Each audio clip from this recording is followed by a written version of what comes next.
नमस्ते दोस्तों, स्वागत है मैं हमारे चैनल पे। और आज हम समझेंगे इजराइल और ईरान के जो कॉन्फ्लिक्ट हो रहे हैं और इस कॉन्फ्लिक्ट के बारे में थोड़ा बहुत जानेंगे, हिस्ट्री के बारे में जानेंगे। और इस कॉन्फ्लिक्ट को हम एग्ज़ाम के पर्सपेक्टिव से जानेंगे, कैसे हम उसका एनालाइज करेंगे। तो ये जो ईरान और जो इजराइल का वार है, ये ईरान और इजराइल की वार के बारे में हम जानेंगे कि दोनों पहले दोस्त थे, इस दोस्त से कैसे ये लोग बाद में दुश्मन बने और इस दुश्मनी ने फ़िलहाल रीजनल हो या ग्लोबल लेवल पे हो कैसे हंगामा मचाया है, उसके बारे में हम थोड़ा बहुत जानेंगे आज। इट्स अ डायनामिक सिचुएशन, सो आज हम जो बना रहे हैं फ़िलहाल अभी कुछ और हो सकता है।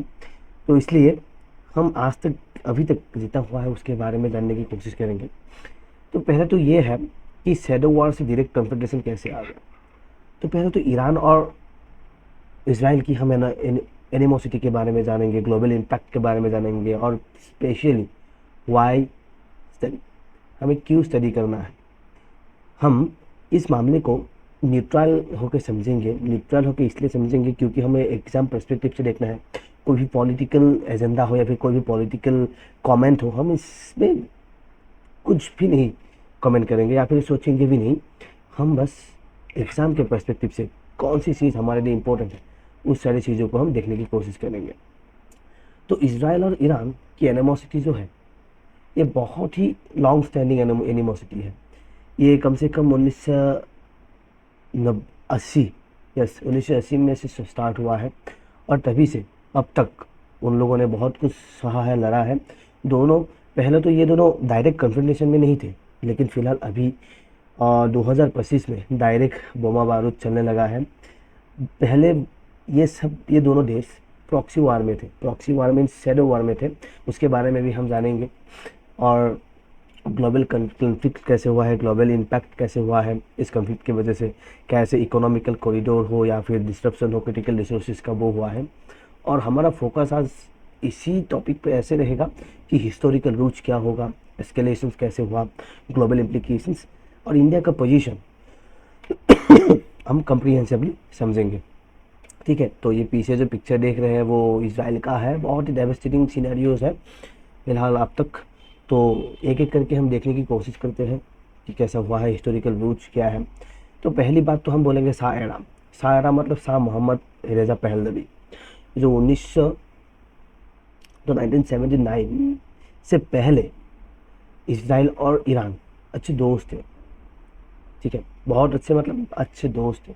जो इजराइल को कोई ऐसे कंट्री रिकॉग्नाइज नहीं करता था, उसी समय सेकंड मुस्लिम कंट्री बने ईरान। तुर्की के बाद में सेकंड मुस्लिम कंट्री बने ईरान, जो कि इजराइल को रिकॉग्नाइज करता था।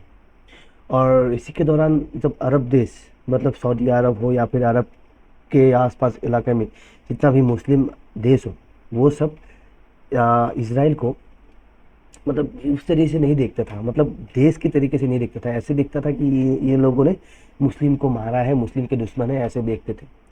तो इसी दौरान तुर्की और हमारे जो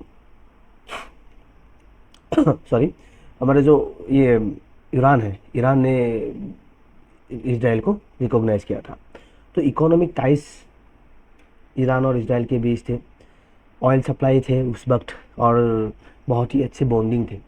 लेकिन ये पूरी डायनामिक्स इस्लामिक रिवॉल्यूशन के समय में पूरा चेंज हो गया and this is a turning point for Israel and Iran relationship. तो आयतुल्लाह खोमेनी आया राइस पे, शाह को थ्रोन से हटा के आ गया आयतुल्लाह खोमेनी। और ये खोमेनी आने के बाद आइडियोलॉजिकल डिफरेंसेस आ गया। तो इस्लामिक रिवॉल्यूशन के दौरान, तो ये इस्लामिक रिवॉल्यूशन के दौरान ऑक्यूपायर ऑफ पैलेस्टाइनी लैंड टैग दिया गया। उसको ऐसे ब्रॉड लाइन पे लिखा गया कि इजराइल जो पैलेस्टाइनियन लैंड है उसको ऑक्यूपाई कर रहा है। जैसे हम बोलते हैं ऑक्यूपाइड जम्मू एंड कश्मीर, जो इंडिया का पार्ट है लेकिन पाकिस्तान लेके बैठा है। तो वैसे ही जो इजराइल थे, इजराइल को बोला गया है कि they are occupier of Palestinian land. और इसी दौरान 1980 के दौरान, 1980 के बाद ये शाह के रूल ख़त्म हो गए और खोमेनी आ गया। तो उसी के दौरान जो आइडियोलॉजिकल डिफरेंसेस थे, के दौरान इजराइल को बोला गया कि ये लोग लिटिल शैतान है। और अमेरिका भी ऑब्वियसली इसको सपोर्ट करता था। तो अमेरिका को बोला गया कि ये लोग ग्रेट शैतान है, और supported of proxy war. Proxy वार खेलने लगे। प्रॉक्सी वार क्या है हम समझेंगे। प्रॉक्सी वार मतलब ये है कि जो रेबेलियन ग्रुप होगा इसराइल के, जैसे हमास है और हिजबुल्लाह है, ये जो मिलिटेंट ग्रुप्स है, रेबेलियन ग्रुप है, जो गवर्नमेंट के खिलाफ हमें क्या करता है, वार शुरू कर देता है, अटैक करता है बाय अनफेयर मीन्स। तो ऐसे ऐसे ग्रुप को क्या करने लगा, इसराइल फंड करने लगा, सॉरी ईरान फंड करने लगा इसराइल के खिलाफ। तो फंड करने के बाद धीरे धीरे ये दोनों वार में क्या हो गया, दोनों एक प्रॉक्सी वार में चला गया। तो नाउ दी एरा प्रॉक्सी वार के बारे में थोड़ा सा हम जानेंगे। फिर प्रॉक्सी वार है क्या एक्चुअली, इसको हम शैडो वार की नज़रिए से भी देख सकते हैं। 1979 के बाद जब शाह का ये क्या हुआ, थ्रोन ख़त्म हो गया, उसको हटाया गया, तो खोमेनी आए। तो ईरान ने क्या किया, ईरान ने हिजबुल्लाह, पैलेस्टीनियन इस्लाम जिहाद, हमास, इन सब को क्या किया, फंडिंग करने लगा, ट्रेनिंग करने लगा और आर्म्स सप्लाई करने लगा। और इसी के दौरान इसराइल ने क्या किया, इसराइल ने उन लोगों की न्यूक्लियर जो फैसिलिटीज़ है वहाँ पर अटैक किया, न्यूक्लियर साइंटिस्ट को अटैक किया, मिलिट्री जो ऑफिशियल्स है उन पे अटैक किया, उसको असैसिनेट करने की कोशिश की। और ये जो मिलिटेंट ग्रुप्स थे, ये मिलिटेंट ग्रुप्स डायरेक्टली इसराइल में नहीं, बेस्ड इसराइल में नहीं थे, सीरिया, यमन या फिर इराक में थे। तो ये सीरिया, यमन, इराक या फिर हमारा ये जो हो गया, ये सब देश एक क्या बन गया, रीजनल इंस्टेबिलिटी और ह्यूमैनिटेरियन क्राइसिस का एक जगह बन गया। ठीक है, और प्रॉक्सी वार के एक कोर सेंटर बन के रह गया ईरान और इसराइल के बीच, क्योंकि वहाँ पर ईरान ने इसराइल के खिलाफ जो मतलब रेबेलियन ग्रुप्स थे उन सबको सपोर्ट करना शुरू कर दिया। ठीक है, तो ऐसे चलता रहा 2020 तक। लेकिन अब न्यू डायमेंशन क्या है, तो आज अब तक क्या हो रहा है न्यू डायमेंशन, ये तो पुरानी बात है। ये लोग प्रॉक्सी वार खेल रहे थे, किसी भी मिलिटेंट ग्रुप को ये फंडिंग करके खेल रहे थे। तो आज के समय में हुआ है ये जो पिक्चर आप देख रहे हैं, ये जो पिक्चर आप देख रहे हैं, ऐसे लग रहा है कि दिवाली से बना है। ये देखिए, इसराइल ने यहाँ पर ख़त्म कर दिया पूरा। तो ये लाइन क्रॉस कब हुआ, लाइन क्रॉस अब हुआ जब इसराइल ने ऑपरेशन राइजिंग लायन शुरू कर दिया ईरान के खिलाफ। और इसी के दौरान यह स्ट्राइक हुआ ईरान के न्यूक्लियर एंड मिलिट्री साइट्स पे, सिग्नलिंग एस्केलेशन। ठीक है, और ये एस्केलेशन का पहला दौर था। तभी ईरान ने क्या किया, ईरान ने इसीलिए waves of ballistic missiles and drones targeting Israeli militants. आप पीछे देख सकते हैं ये पिक्चर, ये पूरा डेवेस्टेट हो गया, पूरा एकदम ख़त्म कर दिया गया। सिविलियन इंफ्रास्ट्रक्चर, पब्लिक इंफ्रास्ट्रक्चर, बहुत सारे लोगों की जान चली गई। तो ऐसे ईरान ने भी रिटेलिएट करना शुरू कर दिया पहली बार के लिए। ठीक है, तो ये डायरेक्ट कन्फ्रंटेशन में आ गया। पहले तो ये एक दूसरे को ऐसे अटैक नहीं कर रहे थे, मिलिटेंट ग्रुप के जरिए दोनों को अटैक करवा रहे थे। लेकिन अब क्या हो रहा है, अब दोनों फुल फ्लेश्ड वार में चले गए। फुल फ्लेश्ड वार में इसलिए चले गए क्योंकि इसराइल ने ऑपरेशन राइजिंग लायन शुरू कर दिया। तो इसके इम्पैक्ट क्या हुआ, इसके इम्पैक्ट ये हुआ कि सिविलियन कैजुअलिटीज़ हुआ, इंफ्रास्ट्रक्चर डैमेज हो गया, बहुत सारी ह्यूमन लाइफ लॉस्ट हो गए।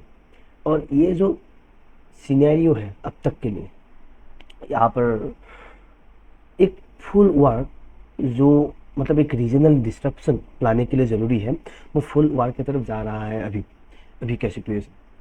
तो इसराइल ने अटैक जो किया, ये लाइन जो क्रॉस किया, ये लाइन क्रॉस करने के पीछे कोई ना कोई तो वजह होगी। तो ये वजह है क्या, तो इस वजह को हम समझेंगे आज। तो वजह ये है कि कोर कंटेंशन क्या है, कि इसराइल ने अटैक क्यों किया। तो इसराइल का कंसर्न ये है, ईरान जो है ना, ईरान न्यूक्लियर फैसिलिटीज़ बना रहा है, न्यूक्लियर पावर प्लांट बना रहा है। ठीक है, तो इसराइल का मतलब बात ये है कि ये बोल रहे हैं कि ये हमारे साथ वैसे भी प्रॉक्सी वार या फिर शैडो वार में तो इन्वॉल्व है ही। अभी अगर इसराइल जैसे जो रेबेलियन ग्रुप्स या फिर टेररिस्ट को फंडिंग करता है, ऐसे देश के अंदर अगर न्यूक्लियर पावर रहेगा, न्यूक्लियर वेपनाइज करेगा, तो ये पूरे मिडिल ईस्ट के जो ये मिडिल ईस्ट के एरिया है, ये मिडिल ईस्ट के एरिया के लिए और शांति के लिए अच्छा नहीं है। तो इसराइल का बात यह है कि हम ईरान को न्यूक्लियर वेपनाइज या फिर न्यूक्लियर फैसिलिटीज़ बनाने नहीं देंगे। उन लोगों का कंसर्न ये है क्योंकि रीजनल स्टेबिलिटी को ये ख़त्म करने का। जैसे पाकिस्तान के पास है, टेररिस्ट फंडिंग स्टेट है, देन ईरान भी टेररिस्ट फंडिंग स्टेट है इसराइल के पॉइंट ऑफ व्यू से। तो इसी दौरान ये क्या क्या इसराइल ने ईरान पर अटैक कर दिया। बहुत ही सिंपल नहीं है, बहुत ही बड़ा रीजन है, लेकिन ये डायरेक्ट कन्फ्रंटेशन का एक रीजन है, मेजर रीजन है। मेजर रीजन क्या है कि ईरान ने जो न्यूक्लियर फैसिलिटीज़ है, न्यूक्लियर फैसिलिटीज़ बनाना शुरू कर दिया। और ईरान का स्टांस ये है, ग्लोबल स्टांस ये है कि हम पीसफुली इसको एक्वायर करना चाहते हैं या फिर इंटरनेशनल वैलिडेशन मांग रहे हैं, और हम बस पावर प्लांट ही जनरेट करेंगे, कोई वेपनाइज नहीं करेंगे, वैसा कुछ। तो कुछ भी हो, लेकिन ईरान ने तो अटैक कर दिया और इसराइल ने भी अटैक कर दिया। तो अब ये नए डायमेंशन कहाँ कहाँ तक अटैक करने लगा, कैसे कैसे अटैक करना शुरू कर दिया, तो हम उसके बारे में सोचेंगे। तो हम ये देख रहे हैं कि ईरान के पास तो बैलिस्टिक मिसाइल हो, हाइपरसोनिक मिसाइल्स हो, ये सब तो है ही है, बहुत ही एनहांस डिटरेशन है इसराइल और ईरान के पास भी। ईरान के पास है आयरन डोम, तो ये सब तो है ही। लेकिन आजकल हमारे यहाँ पर क्या हो रहा है, साइबर वॉरफेयर, डिजिटल फ्रंट पे लड़ाई हो रही है, मिस कम्युनिकेशन और मिस इन्फॉर्मेशन स्प्रेडिंग हो रहे हैं। जैसे हाल ही फिलहाल में एक मिस इन्फॉर्मेशन या फिर पता नहीं क्या था, हम न्यूज़ पे देख रहे थे, न्यूज़ पे देखा कि अगर इसराइल किसी भी तरह पाकिस्तान सॉरी ईरान को अटैक करेगा न्यूक्लियर वेपन से, तो पाकिस्तान भी ईरान के तरफ से इसराइल को अटैक करेगा, ऐसा कुछ न्यूज़ चल रहा था। तो वहाँ पर पार्लियामेंट में पाकिस्तान की जो मिनिस्टर है, डिफेंस मिनिस्टर, खुद बोल रहे थे, उन लोगों ने बोल दिया कि ना कर दिया, पूरी तरफ से ना कर दिया, जो ये न्यूज़ है वो एकदम झूठ है। तो क्या हो रहा है अभी, ये जो साइबर वेलफेयर है, डिजिटल वेलफेयर है, इसकी वजह से मिस इन्फॉर्मेशन आ रहे हैं। मिस इन्फॉर्मेशन की वजह से कोई कोई कंट्री अगर वार में नहीं भी आना चाहते हैं, उन लोगों को भी क्या हो रहा है, उन लोगों को भी वो लोग भी एक रीजनल डिस्ट्रप्शन जिसे कहते हैं, मास डिस्ट्रप्शन इन द रीजन, वो होने शुरू हो गया है। कि इसलिए क्योंकि ये डिजिटल वार फ्रंट में और सीनियर लीडरशिप्स जैसे मिलिट्री हो या मिलिट्री के ऑफिसर्स हो, हाई ऑफिसर्स हो, उन लोगों को असैसिनेट करना, तो ऐसी तरह से न्यू आर्सेनल पे अब लड़ाई जा रही है। ठीक है। अब ये रीजनल कॉन्फ़िगरेशन कैसे हो रहा है, उसके बारे में थोड़ा सा हम जानेंगे। हमने बोला ही है फिलहाल में कि ये जो डायरेक्ट कन्फ्लिक्ट है, ये जो डायरेक्ट कॉन्फ्रंटेशन है ईरान और इसराइल के बीच, इन लोगों ने क्या किया है अभी, ये जो पूरा रीजन है, ये जो पूरा मिडिल ईस्ट रीजन है, इराक हो, सीरिया हो, लेबनान हो, ये पूरी इलाके में, जॉर्डन हो, ये पूरी इलाके में अब क्या हो रहा है, रीजनल डिस्टेबिलिटी आ रही है। क्यों आ रही है?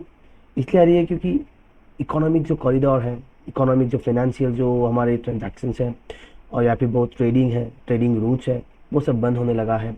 जैसे ऑयल की सप्लाई में इम्पैक्ट पड़ा है। तो एक रीजनल क्या है, एक रीजनल वाइडर एक वार पे, क्योंकि ऐसा देखो, अब ऐसा नहीं है कि इसराइल ने सिर्फ ईरान को अटैक किया है, इसके पीछे इसराइल के पीछे यूएसए है, ईरान के पीछे चाइना है, या फिर ऐसे कुछ हो सकता है। तो ऐसे ग्लोबल वार, रीजनल वार को एक ग्लोबल वार तक ले जाने के लिए जरूर, मतलब ये काफ़ी है। ठीक है। और जो पोटेंशियल इन्वॉल्वमेंट है रीजनल एस्केलेशंस का, जैसे हमने अभी बोला पाकिस्तान की इन्वॉल्वमेंट हो, तो ये पोटेंशियल इन्वॉल्वमेंट के लिए मतलब ह्यूमर्स हो या फिर डिजिटल फ्रंट पर लड़ाई हो, ये चलता जा रहा है। और ये अगर बंद नहीं हुआ तो ऐसा हो सकता है कि पूरी रीजन में जो सप्लाई चेन हो, फूड चेन हो, या फिर एनर्जी का प्राइस हो, ये सब बढ़ सकता है। ठीक है। तो इसलिए इस वार को ख़त्म करने के लिए ग्लोबल जो ग्लोबल स्टांस है, ग्लोबल ने हमारे जैसे वर्ल्ड ऑर्गेनाइजेशंस हो, जैसे यूनाइटेड नेशंस हो, तो उन लोगों का क्या स्टांस है? स्टांस तो एक ही है, कॉल फॉर डी एस्केलेशंस। कर तो कुछ सकते नहीं, वैसे डिप्लोमेटिक चैनल या डायलॉग से ही ये सब कर सकते हैं। तो ये सब के लिए आप मतलब रिक्वेस्ट कर रहे हैं कि दोनों देशों को कि आप लोग आए, बैठे और एक डिप्लोमेटिक चैनल के थ्रू ये जो कन्फ्लिक्ट है, ये जो एस्केलेशन है, उसको रोके। ठीक है। और रीजनल स्टेबिलिटी को और ह्यूमैनिटेरियन क्राइसिस जो हो रहा है और ग्लोबल जो इन्फ्लुएंस हो रहा है, उसको आप लोग बंद कीजिए और डी एस्केलेट कीजिए डिप्लोमेटिक थ्रू के जरिए। तो इन सब में यूएस का स्टांस क्या है? तो यूएस तो इसराइल के साथ है, और इसराइल को सेल्फ डिफेंस करने का पूरा अधिकार है, ऐसे यूएस बोल रहे हैं। और मेरी तरफ से ऐसा है कि ईरान को भी सेल्फ डिफेंस का पूरा हक है। तो ईरान और इसराइल, लेकिन इसराइल ने पहले अटैक किया था, तो ईरान का तो ऑब्वियसली। और अटैक क्यों किया था? क्योंकि उन लोगों को न्यूक्लियर बनाना नहीं देगा, इसलिए। तो ट्रम्प का एडमिनिस्ट्रेशन ये देखता है कि भाई ये अनकंडीशनल सरेंडर चाहिए, किसका? ईरान का। अनकंडीशनल, ये तो होने से रहा, अनकंडीशनल सरेंडर तो होगा नहीं। एंड देन स्ट्रेटेजिक गोल क्या है? स्ट्रेटेजिक गोल ये है कि जो ईरान है, ईरान को ये जो न्यूक्लियर वेपन है, न्यूक्लियर सॉरी, जो न्यूक्लियर वेपन है, न्यूक्लियर वेपन को ईरान को मतलब एक्वायर नहीं करना देना है। तो ये है मेन स्ट्रेटेजिक गोल, ठीक है। लेकिन डायलेमा ये है, ये जो फुल स्केल वार अब चल रहा है, या हम फुल स्केल वार ही कह सकते हैं, जिस तरीके से बोमा बारूद चला है, तो मेन डायलेमा ये है कि अब ये फुल स्केल वार जो है उसको रोकना भी ज़रूरी है। उसके बाद जो अपना अपना इंटरेस्ट है उसको भी एस्टैब्लिश करना ज़रूरी है। ग्लोबल सप्लाई चेन में जो डिस्ट्रप्शन आया है उसके बारे में भी सोचना बहुत ज़रूरी हो रहा है। तो डायलेमा ये है कि एक साथ ये सब कुछ नहीं हो सकता, किसी ना किसी को तो छोड़ना पड़ेगा। तो इसलिए कोई किसी के नीचे नहीं आ रहा है। अब रसिया और चाइना का क्या स्टांस है? रसिया ने बोला और चाइना ने बोला कि इसराइल के साथ हम बिल्कुल नहीं है, और इसराइल के इस जो एक्शन है उस एक्शन को पूरी तरह से कंडेम करता है और कंसर्न जताता है। और क्या कहते हैं, डिप्लोमेटिक चैनल के थ्रू, रिजोल्यूशंस के थ्रू, पीस प्रमोट के थ्रू क्या करना चाहिए? कोऑर्डिनेट करके, इंटेलिजेंस हो या फिर म्यूचुअल कोऑपरेशन के साथ हो, इस एस्केलेशन को रोकना चाहिए अभी। और रशिया का ड्यूअल रोल है, क्योंकि ईरान के साथ भी अच्छा है और इसराइल के साथ भी रिलेशन अच्छा है, तो एक कॉम्प्लेक्स रिलेशनशिप मैनेज करके चल रहा है रशिया। लेकिन चाइना का कंसर्न ये है, जो ग्लोबल ऑयल सप्लायर्स है, तो ग्लोबल ऑयल सप्लायर पे, ये एनर्जी पे हम कितना डिपेंड करते हैं। अगर एनर्जी आना बंद हो गया, मतलब कोयल या फिर कोल या फिर ऑयल आना बंद हो गया, तो क्या होगा? तो ये होगा कि ह्यूज ह्यूज इकोनॉमिक लॉस होगा, जियो पॉलिटिकल रिस्क आ जाएगा, रिसेशन आ जाएगा, ठीक है, इन्फ्लेशन बढ़ जाएगा। तो चाइना का कंसर्न ये है, जो इस वार को रोकना चाहिए। तो यूरोप G7 का क्या कहना है? G7 का भी यही है कि इसराइल के साथ ही है और प्रायोरिटाइजिंग डिप्लोमेटिक चैनल के थ्रू एस्केलेशन को रोकना है। अरब इसराइल को क्रिटिसाइज करता है और रीजनल डायनामिक्स को ठीक रखने के लिए वो लोग भी वॉर को अवॉइड करना चाहते हैं। ये एकदम सिंपल सा ये है। तो इकोनॉमिक रिपरकशंस क्या हुआ है इसके दौरान? तो अब स्ट्रेट ऑफ हॉर्मुज आपको पता होगा, जो गल्फ, पर्शियन गल्फ और हमारे गल्फ ऑफ ओमान या फिर अरेबियन सी के जो जॉइनिंग है, जो एक जॉइनिंग है हमारे, तो यह है पिक्चर, यह है अरेबियन सी, और अरेबियन सी के थ्रू गल्फ ऑफ ओमान से यहाँ पर हम स्ट्रेट ऑफ हॉर्मुज और ऐसे जाके हम यहाँ पर ऐसे ईरान के थ्रू हम क्या करते हैं, ऑयल सप्लाई चेन हो या फिर मिडिल ईस्ट की तरफ जाना हो या फिर यूरोप तक पहुँचना हो, तो this is a very good route. ये भी है और रेड सी भी है, सुएज कनाल के थ्रू हम जा सकते हैं, तो ये भी एक बहुत अच्छा रूट है। तो अब ये हो क्या रहा है, तो ईरान के बीच अगर ऐसे अटैक हो रहा है तो यहाँ पर तो डिस्ट्रप्शन आएगा ही आएगा। जो यहाँ पर शिप्स होंगे, जो यहाँ पर ट्रेडिंग होंगे, जो यहाँ का रूट होगा, ये तो इन्फ्लुएंस होगा ही होगा, क्योंकि यहाँ पर अब कुछ भी ट्रेडिंग करना मुश्किल हो गया होगा, क्योंकि कब कौन अटैक करेगा और कितने रुपया का खराब मतलब नुकसान होगा, ये तो पता नहीं चलेगा। तो ये स्ट्रेट ऑफ हॉर्मुज में जो एक क्या हो रहा है, सिग्निफिकेंस ये हो रहा है, मतलब लॉस हो रहा है। तो इसके लिए क्या हो रहा है, इमीडिएटली ग्लोबल ऑयल प्राइसेस बढ़ने लगा है, ठीक है। तो इस डिस्ट्रप्शन की वजह से सीवियर कॉन्सिक्वेंसेस हो सकता है, ठीक है, और ये कुछ दिन चला तो ये बहुत ही सीवियर कॉन्सिक्वेंसेस हो सकता है। तो अब हम देखेंगे इंडिया का स्टांस क्या है एक्चुअली। तो इंडिया का स्टांस हम अगर बोले, तो इंडिया का स्टांस अगर हम बोले, इंडिया तो भाई इसराइल के साथ भी अच्छा है, क्योंकि इसराइल के साथ हमारा रिश्ता है डिफेंस का, टेक्नोलॉजी का, ठीक है, टेक्नोलॉजी एंड डिफेंस। और इसराइल और ईरान के साथ अगर हम सोचें, तो ईरान के साथ हमारा जो कल्चरल है या फिर एनर्जी सप्लाई में बहुत ही अच्छा रिलेशन है। तो दोनों देश इंडिया के लिए इम्पोर्टेंट है, ठीक है, इंडिया के लिए दोनों देश बहुत ही इम्पोर्टेंट है। और ये है मिडिल ईस्टर्न रीजन, ये है ईरान और ये है हमारा इसराइल, ये है इसराइल। तो इंडिया के लिए ये दोनों देश बहुत ही इम्पोर्टेंट है, और ऐसा नहीं है कि किसी भी तरीके का ये साइड लेके दोनों देशों के साथ इंडिया अब ये नहीं कर सकता। तो इंडिया कर क्या रहा है एक्चुअली? तो हमने जो पता, ये हमारा स्ट्रेट ऑफ हॉर्मूज है, ये अरेबियन सी है। तो this is the physical map. And now India का स्टांस ये है बैलेंसिंग एक्ट, जो इंडिया का कोर प्रिंसिपल है, स्ट्रेटेजिक ऑटोनॉमी। स्ट्रेटेजिक ऑटोनॉमी क्या है? India is a sovereign country. तो सोवरेन कंट्री होने के साथ साथ किसी भी प्रेशर में ना आके हम अपने भलाई के लिए जो हो सकता है वो डिसीजन हम लेंगे। जैसे यूएस भी इसराइल की तरफ से ये बात करता है, तो अगर हम सोचें कि इसराइल के तरफ से हमें नहीं बोलना है, हमें न्यूट्रल रहना है, क्योंकि ये इसमें इंडिया के लिए भलाई है, तो इंडिया इसलिए हमेशा स्ट्रेटेजिक ऑटोनॉमी अपनाता है, non alignment and maintaining neutral positions. और डिप्लोमेटिक थ्रू या फिर हमारे जो नेगोशिएशंस होंगे, डायलॉग्स होंगे, उसके थ्रू इस वार को कैसे डीएस्केलेट किया जा सकता है, उसके बारे में इंडिया बार बार सजेशन दे रहा है इजराइल या ईरान को। और हाल ही में 2 दिन पहले ऑपरेशन सिंधु, ये जो आप देख रहे हैं ऑपरेशन सिंधु हमारा स्टार्ट कर दिया है। इसमें क्या कर रहा है, जो हमारे इंडियन नेशनल्स है, इंडियन स्टूडेंट्स है ईरान में, उनको क्या कर रहे हैं, उनको निकाल रहे हैं। कहाँ से? ईरान से इंडिया तक लाके जो वारफील्ड है, वारफील्ड से इसको ला रहे हैं। तो operation Sindhu exam point of view से याद रखना जरूरी होगा अभी। क्यों? What is operation Sindhu? अगर आपको पूछे तो आपको बोलना पड़ेगा, क्योंकि ये एक रेस्क्यू ऑपरेशन है। किसका रेस्क्यू ऑपरेशन है? इंडियन सिटीजन्स का। कहाँ से? ईरान से। किसके दौरान? ईरान और इसराइल के वार के दौरान। ठीक है, और इस जून 19 में हुआ है। तारीख इतना इंपॉर्टेंट नहीं है, फिर भी आप याद रख सकते हैं। तो अभी इतना डीप में हमें नहीं जाना है, लेकिन हमें जानना होगा कि टाइज क्या क्या है इसराइल के साथ।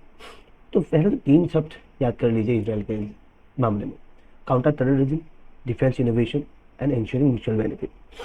ये 3 मामलों में इंडिया एंड इसराइल बहुत ही अच्छे दोस्त हैं, very good friends. India is the major buyer of Israeli defence equipment, और इसराइल से हमारी इंडिया बहुत सारे डिफेंस इक्विपमेंट खरीदते हैं, टेक्नोलॉजी खरीदते हैं। तो हमें हाल ही में पता चला, पाकिस्तान के कन्फ्लिक्ट के दौरान हमने इजरायली ड्रोन अप्लाई किए थे, जो कामाकाजे ड्रोन्स थे, सुसाइड ड्रोन्स, हैरप ड्रोन्स। तो ये कहाँ से लाए गए थे? वो इसराइल के कंपनी से लाए गए थे, इसराइल के कंपनी थे वो। एंड ईरान के साथ कौन सा संबंध है? सहाबर पोर्ट, जो बहुत सारा न्यूज़ में है। ये अडानी का एक माइलस्टोन प्रोजेक्ट था। ये आप पिक्चर में देख सकते हैं, यहाँ पर है अरेबियन सी और यहाँ पर है सहाबर पोर्ट, और ईरान के ऊपर सहाबर पोर्ट में यहाँ पर आके आप ऐसे एक रूट बना सकते हैं मिडिल ईस्ट की तरफ। मिडिल ईस्ट में जा सकते हैं और वहाँ से आप इंडियन सप्लाई आप कहाँ तक कर सकते हैं। सोचो कितना अच्छा एक लिंक है। बट ये वार के बीच ये जो कंस्ट्रक्शन है या फिर इसका जो वर्किंग फ्लो है वो डिस्टर्ब हो रहा है। ठीक है, तो ये है सहाबर पोर्ट, एक कोलाबोरेशन है ईरान के साथ, हिस्टोरिक भी है, कल्चरल भी है, और energy security. Iran is the historic oil supplier of India. ये बात याद रखिए, हमारा इंडिया और ईरान का संबंध क्या है, मोर इम्पोर्टेंट ये होगा कि आप बोलेंगे कि energy supply, energy security, oil supply करते हैं ईरान हमको। तो ये एक बहुत ही अच्छा रिलेशन है जिसको हम निगेट नहीं कर सकते। उसको निगेट करने के लिए क्या किया गया है? Refusal to condemn. किसी भी तरह की तरीके से ना इसराइल को कंडेम किया गया है, ना ईरान को कंडेम किया गया है इंडिया की तरफ से। न्यूट्रल स्टांस है, किसी की के भी तरफ से नहीं बोला गया है।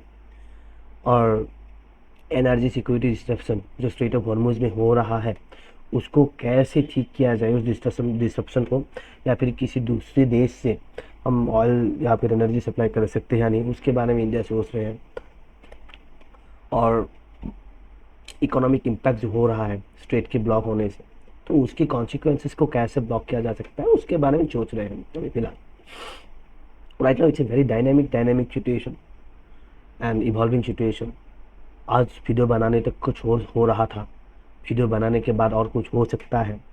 तो पता नहीं है, ये डायनेमिक इवॉल्विंग सिचुएशन है। फिर भी हमने थोड़ा सा हिस्ट्री जाना कि ईरान और इसराइल के बीच ये क्यों ऐसा हो रहा है।